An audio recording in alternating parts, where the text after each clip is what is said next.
Well, this time on Tiny Home Big Dreams, Big Island, the 30-foot yurt build is complete, and we begin building our 20 by 24 covered deck. The glam site gets a huge upgrade, and sadly, we officially say ahui hao to our beloved ohana on Oahu.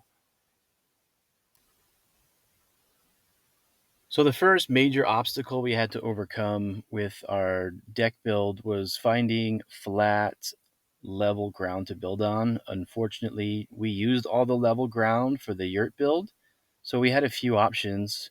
One, we could have bring back the excavator to hammer out the lava rock and bring in a truckload of red cinder to level it out.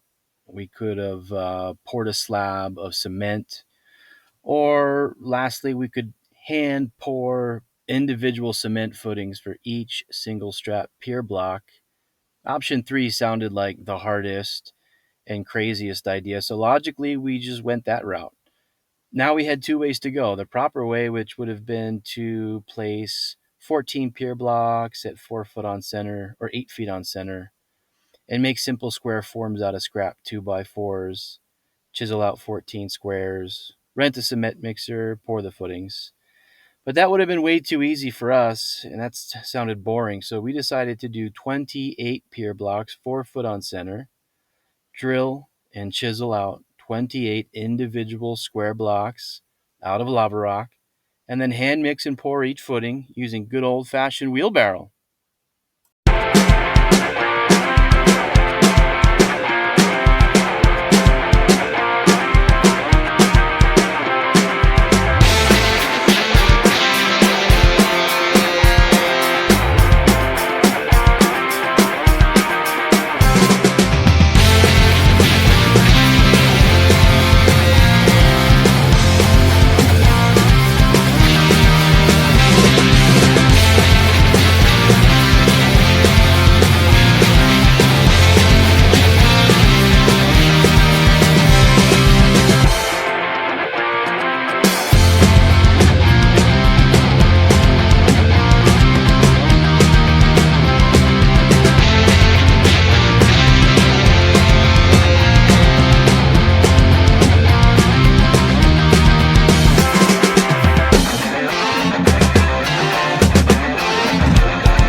One, two, three, four, five, 6, 7, 8, 9, 10, 11, 12, 13, 14, 15, 16, 17, 18, 19, 20, 21, 22, 23, 24, 25, 26, 27, 28.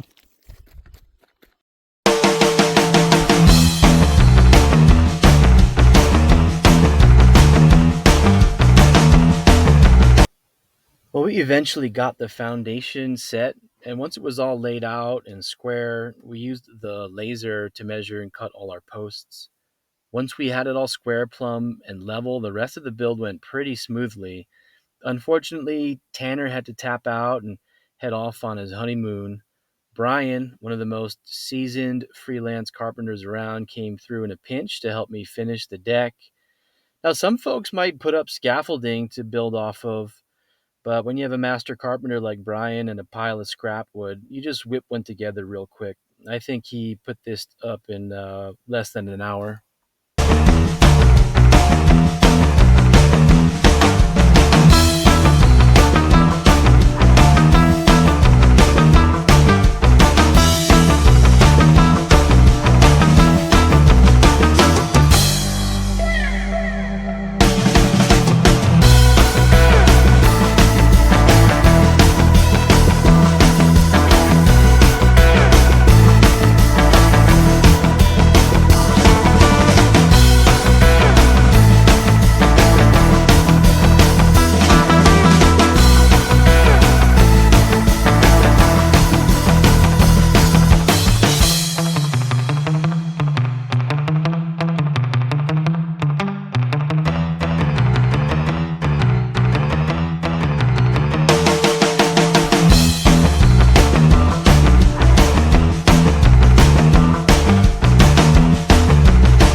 So up until this point, I had been camping out on the property and no running water, no power, kind of roughing it, and was planning to get a porta potty delivered, but there was only one company that serviced the area, and they were backed up. It was going to take too long for them to get one out to me, and I had a compost toilet on order anyway. I was just waiting patiently for it, and it was about time for some upgrades to the old glamp site. Now, doing your business in the woods, it's not for everybody. And I could have complained about the rain and the bugs, but it's really just a matter of mindset. You know, the rain, I would call my daily blessings, and the bugs, I just call them little butt ticklers. At any rate, it was time to get back to Oahu to get pack up the family and bring them back over to the Big Island and say goodbye to all of our friends over there on Oahu.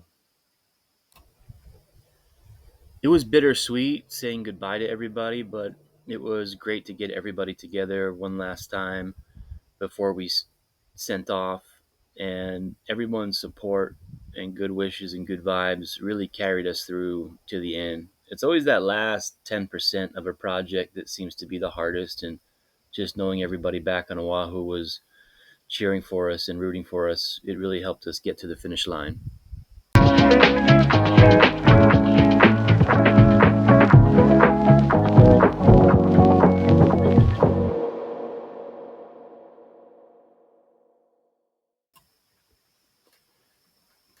Back to the job site and back to the grind. The 12 by 24 deck build was getting towards the end. We were almost complete. We still had to get the front fascia and the rear fascia installed. We still needed to get the plywood up on the roof and installed and secured down. We're going to put a roof underlayment on top of that to go in between the plywood and the corrugated metal roofing that we were going to put on top of the roof. And we still needed to build stairs, and we still needed to build a railing to go up those stairs and all the way around the perimeter of the deck. We're almost done, but we still had a lot of work to do and only a few days left to get it done. So we got back to it and got the nose to the grindstone.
Building from form to finish provides a level of satisfaction that's difficult to explain.